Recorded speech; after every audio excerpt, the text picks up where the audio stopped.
Alison Hinds was born in London on the 1st of June 1970. Both of her parents were from the island of Barbados. When she was 11 years old, her parents split up and she migrated to Barbados with her mother.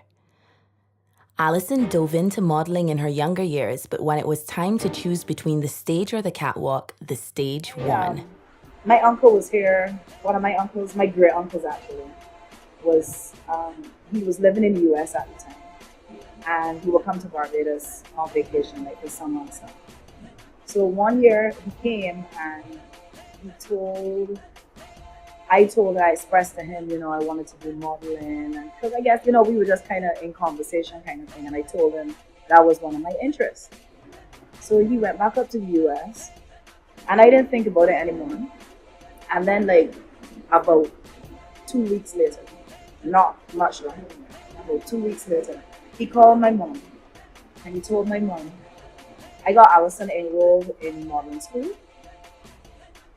I am her sponsor as her uncle, as her family, and she could come stay with us, but she has to come up no. So I was like, okay. And I had actually just made a decision to sing with the band. But the band at that time wasn't, didn't really have a lot of gigs or anything like that. So I decided, you know what, let me go and see what this has to offer. And if I still feel it, I will come back and go back into the band or whatever. But when I was done, I kind of had to make that decision if I was going to stay and pursue, or if I was going to go back to Barbados. I decided then to actually say, okay, I want to pursue the singing side of things. She competed in the Richard Stout Teen Talent Contest in 1987, finishing third. Andy was the person that entered me in the competition. I met him and we became friends. And at some point we were having a phone conversation. And I told him, I was interested in singing and that kind of stuff. And he was like, well, sing something for me. No, sing something for me on the phone, sing. All the time I've been building my castle of love. So I sang that to him on the phone. And he was impressed. He was really impressed. He was like, well, all right, you got a voice. He entered me in the competition. He was like, nah, you can sing, go in the competition. Because I would have never done that. I was too shy to do that at that point in time. I would stand in the middle of the stage and sing and be trembling all of that time. To walk, to make a step was scary for me. I wasn't a natural performer, but I loved to sing. So that fear and just wanting to sing and to be on stage, I didn't quite know how, I did that, but then I was like, I don't know if I could do that again. She became lead vocalist in the popular band Square One, which she joined in 1987 and recorded several albums with the band. That we have a very talented lead vocalist now of Square One, Alison Hinds. Sometimes it's hard to make things clear. With Square One, she released hits like Ay Ay Ay, Ragamuffin, and while preparing for a Suriname tour, Faluma was created.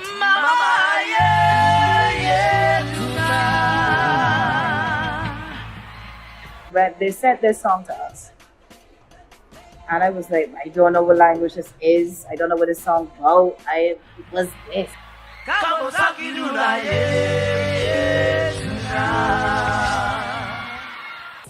But it's like, okay, it's the most popular song, so we gotta figure out how to learn it. So we did that. The guys dealt with the music. I've always had a good ear. So I had to listen to the phonetics of the song in order to be able to get the pronunciation right. And, Get ready to wine! Get ready to wine! Follow my ding ding ding. Namya lama de. Boko ejana. Kapasi ejana. She won the Barbados Song Contest in 1992, performing a duet with John King, Hold You in a Song. Hold You in a Song was I was very, very inexperienced, very green at that point in time. And John King was actually the person that had more experience and more confidence than me. And so I kind of had to draw from him. And when we did the Barbados leg and we won, that was the first thing that I had ever won ever in my life. When we were preparing to go to Trinidad, everybody kept saying, Bajans can't go down there and win. It's Trinidad. You can't win in Trinidad. I'm like, the Chinese ain't gonna win, this and this and this.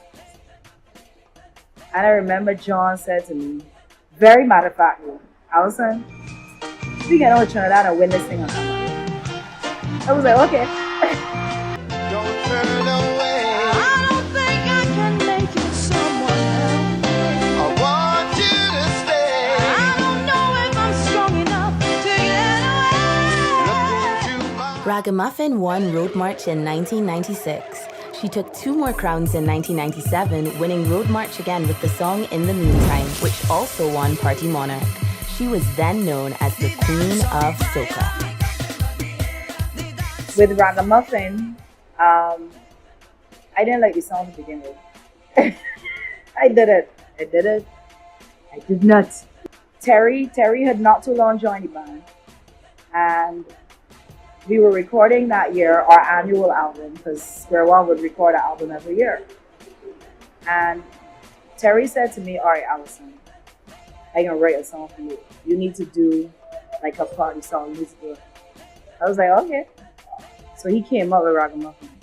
I was like, okay, he's like, this is a song I write here for you. This is a song you can sing. I was like, all right. I didn't really want to sing it. But I went in the studio and I did it. You know, I sang it. I did everything. Terry produced the vocal and stuff. And the song went out. And it just captured people because it was so different from everything that was out there at the time. One chord song, simple, no big set of brass, no big set of arrangement, no big set of nothing, and repetitive. Ragamuffin, jump. Jump up and kick back, jump up, jump up and kick back, jump up, jump up and kick back, jump up, jump up and kick back, jump. Because Ragamuffin is really a song of hooks. There's really no verse, chorus as such. It's Ragamuffin, jump up and kick, push back, pull your head. Like it's hooks. Push, go, let me see you winding up. Push, go, let me see you winding up. After we had recorded it and stuff and it started to come together is when I started to say, okay, all right, this could, you know, just went and just destroy the place completely. Right back, push it back, push it back, right back, push it back, push back.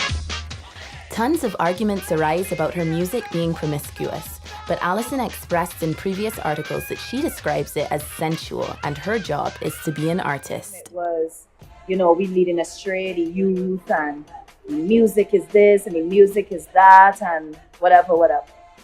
And at that time, I was like, I ain't nobody role model.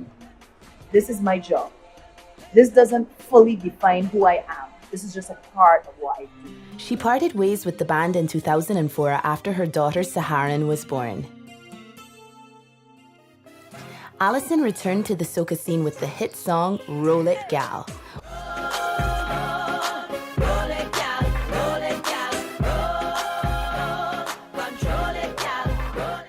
As she still sits on the throne today, she encourages other females to step up. I definitely want to see some females really come to the forefront. Right now, I mentor Faith and Nikita, but I want to see more females come to the forefront and really knock it out of the park. Somebody come, please, somebody, because like somebody come and play. This has been an episode of Icons brought to you by Vise. Thank you for watching.